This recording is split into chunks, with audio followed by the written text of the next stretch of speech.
मैं नीतीश रानी को ये कहना चाहता हूँ, नीतीश रानी लाउड स्पीकर बहुत हाइट पे है, उतनी अभी तुम्हारी ऊंचाई नहीं है कि तुम लाउड स्पीकर उतारो। बाबा साहब का संविधान जब तक इस देश में नमाजें भी होंगी, आरतियाँ भी होंगी, महा भंडारे भी होंगे, बुद्ध धर्म के नगमे भी पढ़े जाएंगे। ये तुम्हारे बाप का देश नहीं है, ये संविधान बाबा साहब का है और बाबा साहब के संविधान से ही चलेगा।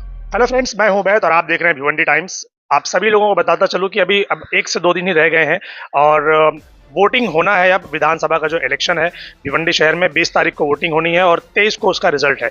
और अब ये देखने में आ रहा है कि वेस्ट के अंदर बहुत सारे लोग और बहुत सारी संस्था, बहुत सारे संगठन और बहुत सारे लोग रियाज आज़मी साहब को समर्थन देते हुए नजर आ रहे हैं। अभी हाल ही में आपने देखा होगा कि एआईएमआईएम के जनरल सेक्रेटरी एडवोकेट अमोल कामले, इन्होंने भी अपना पूरा समर्थन दिया रियाज आज़मी साहब को कि उनको ऐसा लगता है कि शायद वो भिवंडी वेस्ट को डेवलपमेंट की तरफ लेकर जा सकते हैं। तो ये आखिर ऐसा क्यों होता है कि जब भी इलेक्शन आता है तब हमने ये देखा है कि एमआईएम पार्टी किसी न किसी को समर्थन देती हुई नजर आती है, जबकि उनका खुद का अपना कैंडिडेट वहां पर मौजूद होता है। तो ऐसे बहुत सारे सवाल हैं भिवंडी के डेवलपमेंट को लेकर और भिवंडी में हिंदू मुस्लिम को लेकर और एमआईएम पार्टी को लेकर। तो चलिए बात करते हैं अमोल कामले से और जानते हैं इन सारे सवालों के जवाब। भिवंडी का number 1 license holder authorized internet service provider SVC net आपके लिए लाया है 3 महीने का प्लान सिर्फ 1599 रुपए में 75 एमबीपीएस का, और साथ ही साथ आपको मिलेगा इसके साथ free to use wifi router और साथ ही जीपॉन फाइबर इंस्टॉलेशन फ्री। यही प्लान अगर आप 1 साल के लिए लेते हैं तो आपको पे करना है सिर्फ 9 महीने का अमाउंट, 3 महीने का आपको रिचार्ज फ्री, और अगर आप किसी को रेफर करते हैं तो आपको मिलेगा 3 महीने का रिचार्ज फ्री। मजीद जानकारी के लिए दिए गए नंबर पर कॉल कीजिए, terms and condition apply.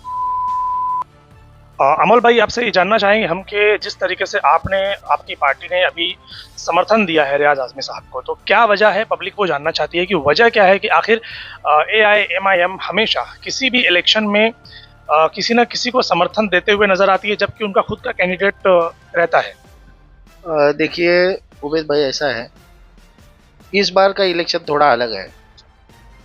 MIM की तरफ से हमने हमारे भाई खालिद गुड्डू के लिए, जो एमआईएम के सदर है, उनके लिए ये टिकट की मांगनी की थी, मगर पार्टी का ये कहना था कि हम वो जेल में होने के कारण ये टिकट नहीं दे सकते।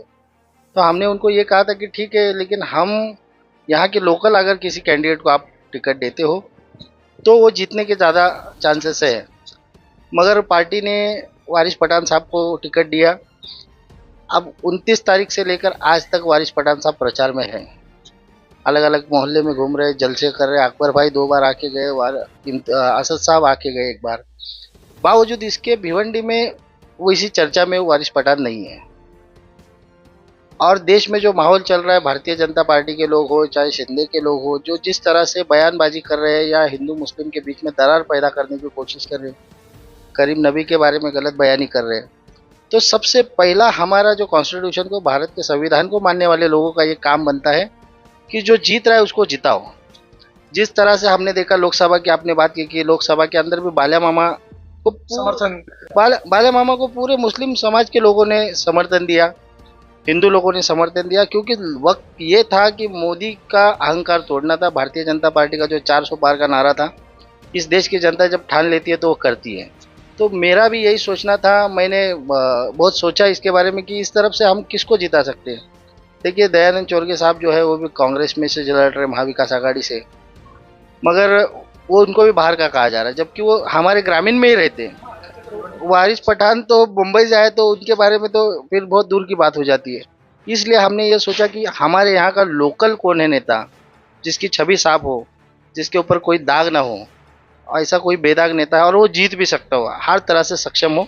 तो हमारी नज़र में आया कि रियाज आज़मी साहब एक लौते हैं, और वो मुस्लिम है तो मुस्लिम वोट यहाँ पर है, ज़्यादा अक्सरियत में है। और रियाज आज़मी साहब ने पिछले 2.5-3 साल से जो भी काम किया है, काम तो किया है। लोग जो कह रहे हैं कि पेपर का काम किया है, आधार कार्ड बनवाया, पैन कार्ड बनवाया, मैं आपको बताना चाहता हूँ आसाम के अंदर आज पेपर सही नहीं होने की वजह से 28,000 लोग डिटेंशन कैंप में हैं। तो ये बहुत ज़रूरी और अहम मुद्दे पे उन्होंने काम किया है। तो हमको लगा कि एक बार यहाँ से समाजवादी जीती है, यहाँ समाजवादी की ताकत है, संगठन है, तो क्यों ना रियाज आज़मी साहब का साथ दिया जाए। इसीलिए केवल और केवल निस्वार्थ रूप से हमने रियाज आज़मी साहब का समर्थन किया है। लेकिन आपको नहीं लगता कि मुस्लिम जो वोटर्स हैं भिवंडी शहर के अंदर, वो कांग्रेस के नाम पे, एमआईएम के नाम पे या महाविकास आघाड़ी के नाम पे इस तरीके से वोट बढ़ जाते हैं? तो कितने चांसेस है आपको लगता है कि मुस्लिम वोट जो है रियाज आज़मी को मिलेंगे और वो जीत कर आएंगे, क्योंकि वोट बढ़ता हुआ नजर आ रहा है? देखिए जिस तरह से लोकसभा का चुनाव था, लोकसभा के चुनाव में भी एमआईएम पार्टी की तरफ से आकरम खान बाम्बू वाले को टिकट दिया। हालांकि वो टिकट किसने दिया, कब दिया, किसके कहने पे दिया, वो एक बहुत बड़ा सवाल है। मगर जनता ये कह रही थी कि ये सही टाइम नहीं है लड़ने का, और अकरम खान कोई उम्मीदवार नहीं हो सकता, वो भी विशेष तौर पर लोकसभा का। मगर लोगों ने बात नहीं सुनी, पार्टी ने उनको टिकट दिया, जबकि आसद साहब ने कहा कि मैं 3 ही जगहों पे लड़ रहा हूँ। तो ये कहाँ से आया? मुंबई में भी आपने एक उम्मीदवार दिया, आपने मुंब्रा में भी दिया था, लेकिन वो भगवान की दया से उसका सोचने वाली बात यह है कि एमआईएम के पास खासदार के लिए भिवंडी में चेहरा है, लेकिन आमदार के लिए नहीं है। यही सोचने की देखिए, चेहरे बहुत सारे थे। मैंने यही कहा था कि आपको अगर टिकट देना, और मैं ये वाकई बता देता हूँ, अगर एमआईएम के किसी भी लोकल आदमी को यहाँ से टिकट दिया जाता तो निश्चित तौर पर एमआईएम जीत जाती। उसकी 2 वजह थी।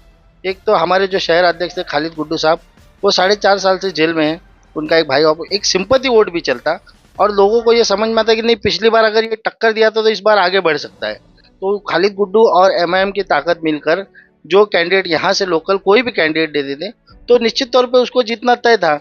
अभी मैं बता देता हूँ आपको कि जिस तरह से वारिस पठान साहब का प्रचार चालू है, बहुत अच्छा प्रचार चालू है, मगर लोग नहीं जुड़ रहे, खाली 1-2 स्लम जगह के लोग जुड़ रहे, उसकी वजह से जीतना मुश्किल है। लेकिन उसकी वजह वो आपको नहीं लगता कि फिर वोट काट रहे हैं वो मुस्लिम का? मैं ये नहीं कहूँगा कि देखिए, भारत के संविधान ने सबको अधिकार दिया है लड़ने का। वारिस पठान साहब लड़ रहे, लड़ना चाहिए, मेरी शुभकामनाएं उनके साथ है। मगर मेरा ये कहना है कि जो जीत रहा है उसको जिताने के लिए हमको कोशिश करना चाहिए। जिस तरह से बाला मामा के लिए इकट्ठा होकर लोगों ने वोट किया था, उसी तरह से रियाज आदमी के लिए भी लोग वोट करेंगे और रईस शेख साहब के लिए भी वोट करेंगे, और दोनों तरफ से इस बार जो है समाजवादी की साइकिल तेज चल रही है। आपने जब समर्थन दिया तो हमने देखा कि सोशल मीडिया पर एक फोटो वायरल हो रहा है जहां पर इम्तियाज जलील का ट्वीट दिखाया जा रहा है कि उन्होंने ऐसा कहा है कि ये जो टिकट दिया गया है ये खालिद गुड्डू की सहमति से दिया गया है। तो आपको क्या लगता है इस बारे में कि जब उनकी सहमति है तो फिर आप लोग विरोध क्यों? देखिए, बात यह है कि 15 अगस्त को 2024 में वारिस पठान साहब मुझे मिले थे। उन्होंने मुझसे कहा कि अगर खालिद गुड्डू का बेल नहीं होता है तो अगर मैं लड़ूं तो कैसा रहेगा। तो हमने उनको कहा था कि अभी ये सोचने जैसी चीज़ है, और उसके बाद से लेकर इम्तियाज जलील साहब से हमारी कोई बात नहीं है। हालांकि मैं असद साहब को, इम्तियाज जलील को बार बार फ़ोन करते रहा, मगर उन्होंने कोई जवाब नहीं दिया। 28 अक्टूबर के दिन मेरी उनके साथ बात हुई, तो मैंने कहा कि साहब, खालिद गुड्डू को अगर हम जेल से भी लड़ा लेते हैं तो भी हम जीत सकते हैं, क्योंकि वातावरण ऐसा है, और उनका पैरोल का भी मामला चल रहा था। मगर उन्होंने हमारी बात को संजीदगी से नहीं लिया, इसकी वजह से उन्होंने वारिस पठान को टिकट दिया। इसमें हमारी कोई रजामंदी नहीं थी। दूसरी चीज़, वारिस पठान साहब पूरे भिवंडी में घूम रहे, मगर यहाँ का जो शहर सदर है, तब तक तो सदर थे, कल तक तो उनके दरवाजे तक नहीं आए। यहाँ पे हर पार्टी का कैंडिडेट आके गया, मगर हमारी ही पार्टी का कैंडिडेट हमारे घर पे आने को उसको किस चीज़ की? वारिस पठान अभी तक यहाँ पर विजिट नहीं किए, कभी भी विजिट नहीं किया। हमारे कार्यकर्ता जाकर बोलते रहे कि आपको जाइए, खालिद गुड्डू के घर पर जाइए, उनके भाई से मिलिए, वहाँ जाकर आप डिस्कशन कीजिए। आप तो अपने थे। एक्जैक्टली, क्योंकि सारी एमआईएम पार्टी तो देखा जाए तो एक ही है, क्योंकि एक ही आइडियोलॉजी लेकर आप चल रहे हैं असद साहब की। तो भले से ही आप लोग अलग अलग क्यों ना हो, लेकिन आइडियोलॉजी तो उनकी है ना। बिल्कुल सही बात है। यही तो हमारी दुविधा हो गई है कि वारिस पठान साहब, जिनको हम अपना बड़ा भाई मानते हैं, आज भी मानते हैं निश्चित तौर पे, हम यही सोच रहे कि जितनी, और ऐसा नहीं कि उनको मालूमात नहीं है, घर मालूम है, ये दरवाज़ा मालूम है, और हमने मैसेज भी भेजे हैं कि भाई आप आइए। कई लोग हमारे कार्यकर्ता गए, बोले जब तक आप वहाँ नहीं जाएंगे तो नहीं हो पाएगा। अगर वारिस पठान साहब एक बार, मतलब 29 तारीख को उन्होंने फॉर्म भरा है, वहाँ से लेकर 17 तारीख जो हमने समर्थन दिया, ये इतने जो 19 दिन बीच में गए हैं, 19 दिन में वारिस पठान साहब एक बार भी नहीं आए। क्या वजह है इसकी? क्या वजह? आपको क्या लगता है क्या वजह हो सकती है? मैं नहीं बता सकता। मुझे लगता है कि वारिस पठान साहब जो है ये ज़रूरी नहीं समझते। उनको लगता है कि ठीक है, 45,000 वोट एमआईएम को मिले थे पिछली बार खालिद गुड्डू को, तो उतने उनको मिलेंगे, ऐसा उनकी सोच है कि उनको कहीं किसी के पास जाने की ज़रूरत नहीं है। और जो कार्यकर्ता उनके साथ जो घूम रहे हैं, आप देखिए, अकरम खान ईस्ट से, शादाब उस्मानी ईस्ट से है, फिर उसके बाद जो एक तो वो पार्टी छोड़ के गया था, पीस पार्टी में शामिल हुआ था, वो कमर, ये कौन लोग हैं? ये कैसे जिताएंगे इनको? ये खुद ईस्ट में है, सारे के सारे जितने आप में कैसे? खाली एक हमारी लाडली बहन जो है रविश मोमिन, वो ही खाली वारिस पठान साहब के साथ, लाडली बहन बोल रहे हैं आप उनको? लाडले भाई हमारे जो है वो उनके साथ घूमते हुए दिखाई दे रहे, बाकी कोई नहीं है, और यादी पे काम नहीं है। तो किस तरह से ये होगा? सिर्फ बयानबाजी करने से, भाषण देने से नहीं होगा। आपको क्या लगता है कि रियाज आज़मी को किन शर्तों पर आप लोगों ने समर्थन दिया है, और आपको ऐसा क्यों लगता है कि रियाज आज़मी ही परफेक्ट कैंडिडेट है, इनको सपोर्ट करना चाहिए? देखिए इसकी दो वजह है। एक तो सबसे पहले कि कोई शर्त के ऊपर हमने उनको समर्थन नहीं दिया है, निस्वार्थ और कोई भी शर्त नहीं है। लोग तो बताते बोलते हैं ना कि अगर आप जीत कर आएंगे तो हम हमारे लिए ये काम है, ये काम है, ये काम है। व्यक्तिगत रूप से तो मेरे को किसी काम में उसके ये नहीं है। हम ये चाहते हैं कि जिस तरह से रईस शेख साहब ने वेस्ट में ईस्ट में काम किया, स्कूल बनाए, सड़कें बनाई, गटर का काम किया, नाले का काम किया, उसी तरह का काम रियाज आजमी साहब करेंगे, ऐसी हमको उम्मीद है। और शहर का काम होगा तो हमारा काम होगा, ऐसा हम समझते हैं। और रियाज आजमी एक पढ़े लिखे, सबसे ज़रूरी है, वो 11वीं फेल नहीं है। तो इसके लिए रियाज आजमी साहब इंग्लिश हो, हिंदी हो, उर्दू हो, अच्छी तरह से बोल सकते, तो विधानसभा में भिवंडी की वेस्ट के आवाज़ मजबूत कर सकते हैं। इसलिए हमने उनको लगा कि ये सक्षम है। आप मुझे बताइए कि जो लोग रेस में हैं उन लोग का क्वालिफिकेशन क्या है? उनका क्वालिफिकेशन कम है। रियाज आजमी एक पढ़ा लिखा, और मैं ये भिवंडी की जनता से जो पढ़े लिखे नौजवान है उनसे खास तौर पर ये अपील करता हूँ कि कम से कम पढ़े लिखे आदमी ने तो पढ़े लिखे आदमी को वोट करना चाहिए। जिस तरह से 2014 में हमने एक चाय वाले को प्राइम मिनिस्टर बना दिया, और एक जो फाइनेंस मिनिस्टर इसका था, वर्ल्ड बैंक के जो बैंक काम करते थे मनमोहन सिंह जी, उनको हमने हरा दिया। और हम ये अपेक्षा रखते हैं कि देश की इकोनॉमी ग्रो करेगी, तो कैसे ग्रो करेगी? तो सिचुएशन यहाँ वेस्ट की भी है। यही सिचुएशन है, इसीलिए वेस्ट की 10 साल से यह हालत है। किसी को भी हम वोट दे देंगे तो खड्डे वैसे ही रहेंगे, गटर वैसे ही रहेंगे। विधानसभा में एक भी बार उन्होंने सवाल नहीं उठाया। यहाँ के जो विधायक है 10 साल में मुझे बताइए एक बार उन्होंने कुछ बोला था, उसकी वजह से उनको बाद में कभी बोलने का मौका ही नहीं दिया गया। क्या वजह है? क्योंकि जहाँ पर लैक ऑफ नॉलेज होगा वहाँ पे तुम्हारी कोई बात नहीं कर पाओगे, तुम नहीं करो। अब इस तरफ ईस्ट में देखिए, रईस शेख ने 2.5 साल में, 2 साल तो समझ लो, कोविड में 2.5 साल गया, कितने मुद्दों पर बात की। विधानसभा में तो उन्होंने बहुत आवाज़ उठाई। अभी मैं ये समझता हूँ और पूरे यकीन के साथ कहता हूँ कि इस बार महाविकास आघाड़ी की अगर सरकार बनती है तो ज़्यादा से ज़्यादा फंड भी आएगा, ईस्ट में भी और वेस्ट में भी ज़्यादा से ज़्यादा काम होगा। बिल्कुल निश्चित तौर पर महाविकास आघाड़ी की सरकार बनने जा रही है। नहीं, ये नाराजगी तो नहीं कि खालिद गुड्डू साहब को टिकट नहीं दिया गया, तो इसलिए अब हम एमआईएम को बताएंगे कि हमारे जो कार्यकर्ता हैं वो अब एमआईएम को सपोर्ट ना करते हुए रियाज आजमी को सपोर्ट करेंगे।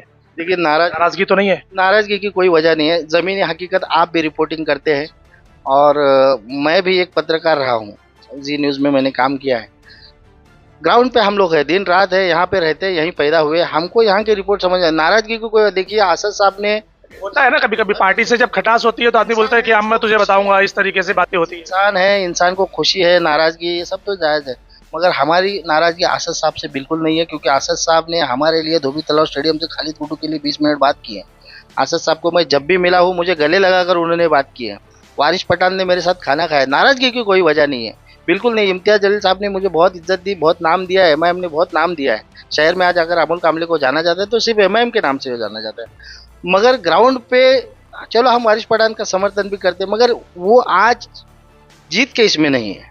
यही एक वजह है कि हम भी ये कह रहे हैं, आसद साहब जिस तरह से कहते हैं कि मुस्लिम क़यादत को दो, तो हमने ना किसी आरएसएस के आदमी का समर्थन नहीं किया। हमने एक मुस्लिम शख्स का ही समर्थन किया जो पढ़ा लिखा है, काबिल है, जनता के अंदर है और यहाँ ही रहता है। मुस्लिम कम्युनिटी एक बड़ी कम्युनिटी, अगर आप देखेंगे तो अलग अलग जगहों पर बटी हुई है, जो और लोग रेस में हैं, तो उनको कैसे आप इस तरफ कन्वर्ट कर पाएंगे कि भाई आप तो एक मुस्लिम क़यादत देख रहे हैं, आप देख रहे हैं कि उनकी छवि साफ है और उन्होंने काम भी किया है, पढ़ा लिखा है, इस तरीके की आप बातें कर रहे हैं। लेकिन जो आज के नौजवान हैं, अगर मैं उनकी बात करूं तो जो हम मोहल्ले मोहल्ले में, एरिया में देख रहे हैं, उनका कहना ऐसा है कि नहीं, ये हराने वाला कैंडिडेट नहीं है, बीजेपी को अगर कोई हरा सकता है तो वो कोई और है। क्या लगता है आपको, उनको कैसे कन्वर्ट करेंगे इस तरफ? देखिए, एक तो सबसे पहले हर व्यक्ति का सोचना अलग अलग होता है, सबके अपनी अपनी राय होती है।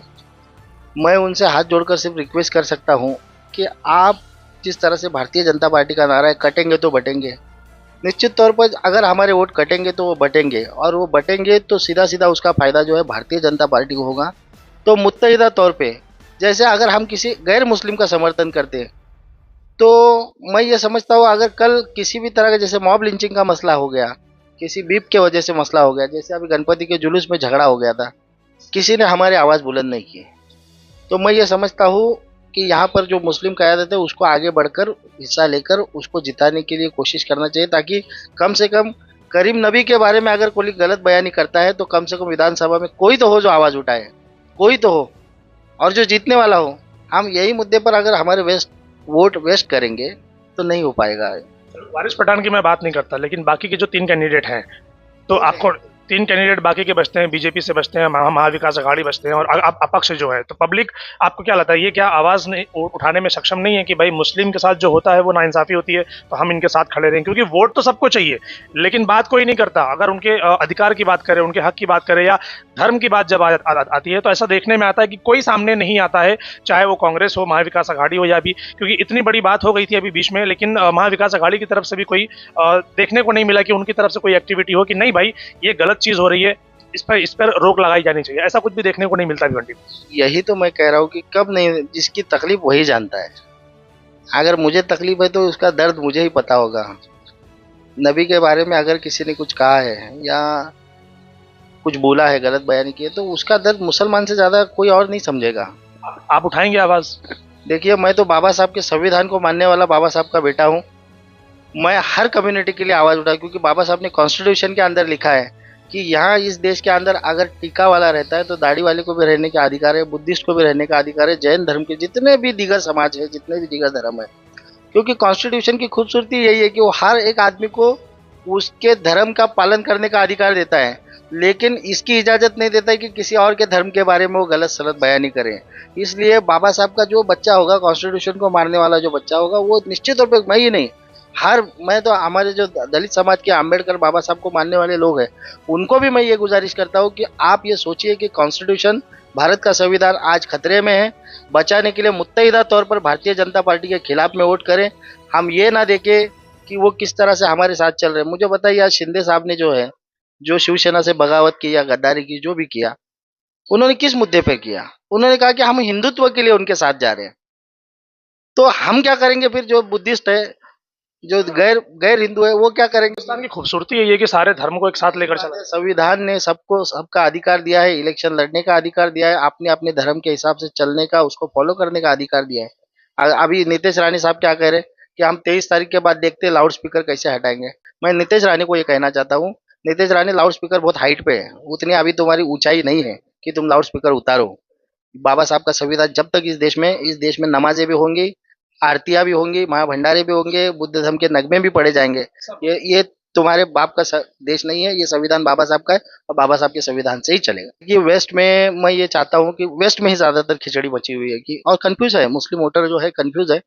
मैं ये कहता हूँ कि कंफ्यूजन को छोड़िए। समाजवादी की अपनी यहाँ पर ताकत है। देखिए, जब कांग्रेस लड़ी थी, निर्दलीय होकर भी मेरे ख्याल से साईनाथ पवार उस वक्त जीते थे, उस वक्त लड़े थे, और शिवसेना भी लड़ी थी। उस दौर में भी समाजवादी पार्टी से रशीद ताहिर साहब जीते थे। तो समाजवादी की ताकत निश्चित तौर पर है। अभी हम भी उनके समर्थन में हैं। तो सारे लोग कम्युनिटी को देखते हुए उनको, अगर रियाज आजमी साहब को वोट करेंगे तो निश्चित तौर पर जीत होगी। एक तरफ आप देखेंगे ईस्ट में खास तौर पर रईस शेख साहब और संतोष शेट्टी साहब के बीच में लड़ाई है। वहां पर क्या हुआ है, आज जो माहौल है वो हिंदू मुस्लिम एकदम चल रहा है। हालांकि दोनों लोग सेक्युलर की बात कर रहे हैं, इसमें कोई शंका नहीं है, कोई धार्मिक बात नहीं कर रहा है। मगर रईस शेख साहब ने जो काम किया है, मैं ये समझता हूँ कि एजुकेशन के ताल्लुक से हो, हेल्थ के ताल्लुक से, जैसे आईजीएम में उन्होंने मशीन लाया, ठीक है, वो चल नहीं रही है, क्या वजह है उसकी? क्योंकि गवर्नमेंट जो पगार देती है ऑपरेटर को, वो यहाँ पर कम है। तो जब तक ऑपरेटर अवेलेबल नहीं है, सर क्यों अवेलेबल नहीं है? क्योंकि वहां पर थाना में उसको 1,40,000 रुपया पगार है और यहाँ पे तुमने 60,000 रुपया देना चाहिए। क्यों आएगा वो यहाँ पर? सीधी सी बात है। सीधी सी बात है। लेकिन उन्होंने जो काम करना चाहिए था, एक अपोजिशन में होते हुए उन्होंने जो काम किया, जैसे सड़क का काम हो गया, रोड का काम हो गया, हमारी बिल्डिंग के नीचे जो गैर मुस्लिम इलाका है, जहाँ पर कोई मुस्लिम नहीं है, और वहां पर भी उन्होंने, जब मैंने बोला कि यहाँ पर ये काम करना, तो उन्होंने किया और जल्द से जल्द किया। ना 10 बार फोन, ना कुछ नहीं।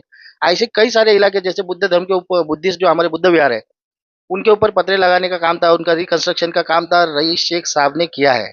तो मैं ऐसे सेक्युलर लोगों को मानता हूँ, जानता हूँ, और वो लोग वोट करें ताकि भिवंडी का डेवलपमेंट जो है वो बढ़े। सबसे बड़ी चीज़ है एजुकेशन। आज मुझे पता है 22-62 स्कूल के अंदर रईस शेख साहब ने अगर वो नहीं बनाया होता, तो 22-62 स्कूल के अंदर जो लड़कियां पढ़ रही है, जो तालीम आज ले रही है, वो लड़कियां तालीम से महरूम हो जाती हैं। और अगर वो महरूम हो जाती तो पढ़ नहीं पाती। और ये जो भारतीय जनता पार्टी का नारा है कि बढ़ेंगे, बढ़ेगा इंडिया तो बढ़ेगा इंडिया, तो बढ़ने के लिए उनको तो रिबन काटने के लिए भी आपने विरोध किया। क्या बात है कि आपको इतना डर है कि उनको रिबन भी काटने नहीं देते आप, और आप हर जगह जाके ले नारियल फोड़ रहे, ले नारियल फोड़ रहे, काम तो कहीं नहीं दिख रहा है। वेस्ट में भी नहीं है, ईस्ट में भी नहीं है। इसमें जो काम रईस शेख ने किया है, रईस शेख साहब की एक अच्छी बात और है कि रईस शेख किसी भी मजहब के बारे में बोलते नहीं है, ना उन्होंने कोई जवाब दिया है, लेकिन वो अपने काम के ताल्लुक से आज भिवंडी शहर में लोगों का दिल जीत चुके हैं, और मेरे को लगता है ये चुनाव भी वो जीत चुके हैं। वेस्ट में भी इस बार कुछ ऐसा? वेस्ट में भी निश्चित तौर पर साइकिल चलेगी, और फिर दोनों तरफ जो है समाजवादी की लहर बनी है। लोग तो बोलेंगे ना कि समर्थन दे दिया, तो आप उसी की बात करेंगे। कुछ तो लोग कहेंगे, लोगों का काम है कहना। हमने हमारा काम किया है।